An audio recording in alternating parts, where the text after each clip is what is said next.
रयत Shikshan Sanstha western region English medium YouTube चॅनलमध्ये आपले स्वागत आहे. विषय मराठी, इयत्ता 6वी, पाठ क्रमांक 14, अप्पाजींचे चातुर्य, व्हिडिओ क्रमांक 23. पाठ क्रमांक 14 आपण पाहतोय अप्पाजींचे चातुर्य. या ठिकाणी तुम्हाला दरबाराचं चित्र दिसत असेल. त्यानुसार आज आपण अशाच एका राजाच्या दरबारातील असणारा, अतिशय चतुर असणारा अशा प्रधानाविषयी गोष्ट पाहणार आहोत. पहा तर, खूप जुनी गोष्ट. विजयनगरमध्ये तेव्हा कृष्णदेवराय राज्य करत होते. त्यांच्या प्रधानांचे नाव होते अप्पाजी. अप्पाजी फार चतुर होते. उत्तरेकडे कलिंग राज्य होते. त्या राज्याच्या राजाला वाटले एकदा आपणही अप्पाजींची चतुराई पाहावी, म्हणून त्याने कृष्णदेवरायांना निरोप पाठवला. तुमच्या राज्यात फार चवदार कोबी पिकतात असे मी ऐकले आहे. त्यांचा आस्वाद घेण्याची माझी इच्छा आहे. माझ्यासाठी काही कोबी पाठवाल का? कलिंग राजाला कोबी पाठवण्याची कृष्णदेवरायांना इच्छा होती, पण ते पाठवणार कसे? त्या काळी आजच्यासारखी वाहतुकीची जलद साधने नव्हती. वाहतूक चालायची ती बैलगाड्यांमधून. बैलगाड्या कलिंग राज्यात पोचायला 3 महिने लागत. आपण चांगली ताजी कोबी पाठवली तरी ती कलिंग राज्यात जाईपर्यंत कुजून जातील असे राजाला वाटले. आपली शंका त्यांनी अप्पाजींना सांगितली. अप्पाजी म्हणाले, त्यात काय अवघड आहे? एका बैलगाडीत गाडीवानाला बसण्यापुरती जागा सोडून बाकीच्या जागेत माती भरा. त्या मातीत कोबीचे बी पेरा. रोज कोबीच्या रोपांना पाणी देत पुढे जायला गाडीवानाला सांगा. गाडी कलिंग राज्यात पोचेपर्यंत कोबी तयार होतील.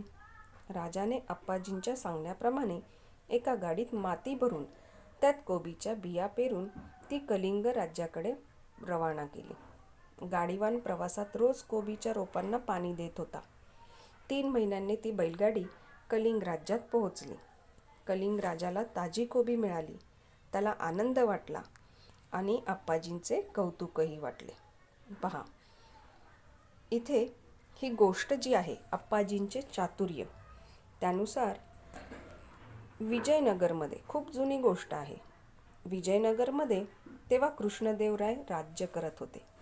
विजयनगर हे दक्षिण भारतातील एक स्वराज्य आहे. त्यानुसार इथे साम्राज्य आहे. त्यानुसार इथे विजयनगरमध्ये त्यावेळेत कृष्णदेवराय हा राजा राज्य करत होता आणि त्यांच्याकडे एक प्रधान होता.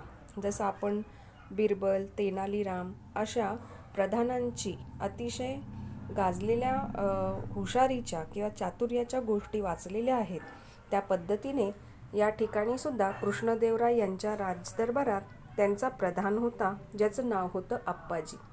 आणि अप्पाजी हा सुद्धा अतिशय हुशार होता. उत्तरेकडे कलिंग राज्य होते. त्याच ठिकाणी उत्तरेकडे कलिंग राज्य होते.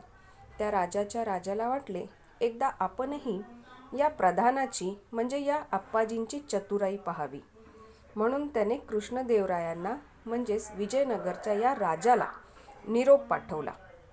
तुमच्या राज्यात फार चवदार कोबी पिकतात असे मी ऐकले आहे. त्यांचा आस्वाद घेण्याची माझी इच्छा आहे. माझ्यासाठी काही कोबी पाठवाल का? खरं तर त्यांना त्या कोबीचा आस्वाद घ्यायचा नव्हता.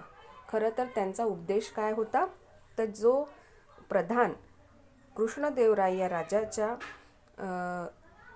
दरबारात प्रधानाचं काम करत होता, त्यानुसार त्याची हुशारी त्याला काय करायची होती? तपासायची होती.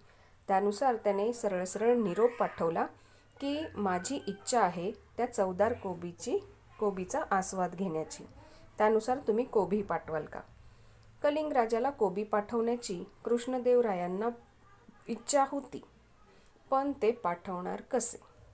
कारण त्या काळी आजच्यासारखी वाहतुकीची जलद साधने नव्हती.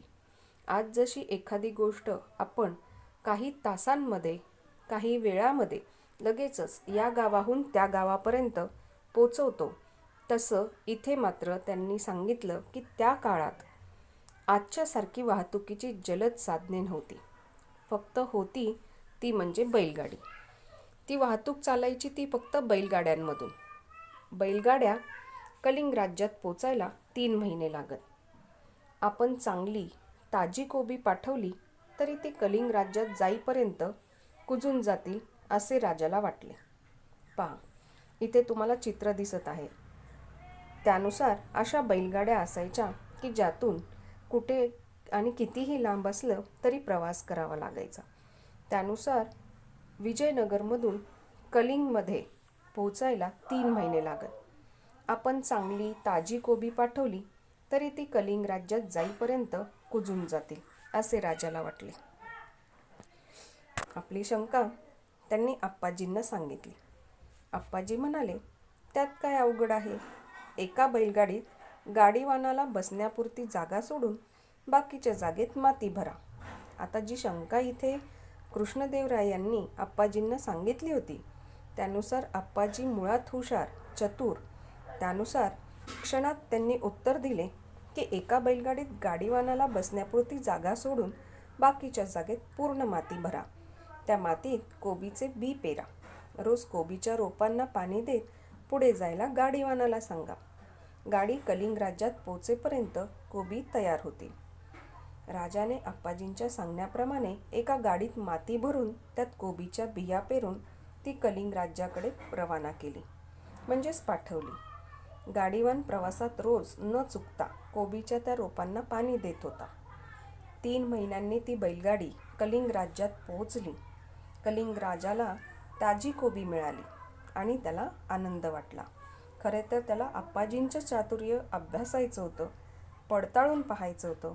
त्यानुसार त्याने आप्पाजींचे कौतुकही केले. अशा पद्धतीने कलिंग राजाने ज्या पद्धतीने त्याचा उद्देश ठेवला होता की आपण आप्पाजींचं चातुर्य पाहूया, त्यानुसार न चुकता त्याने आप्पाजींचं कौतुकही केलं. आज अभ्यासलेला भाग लक्षात घ्या आणि घरी सराव करा. धन्यवाद.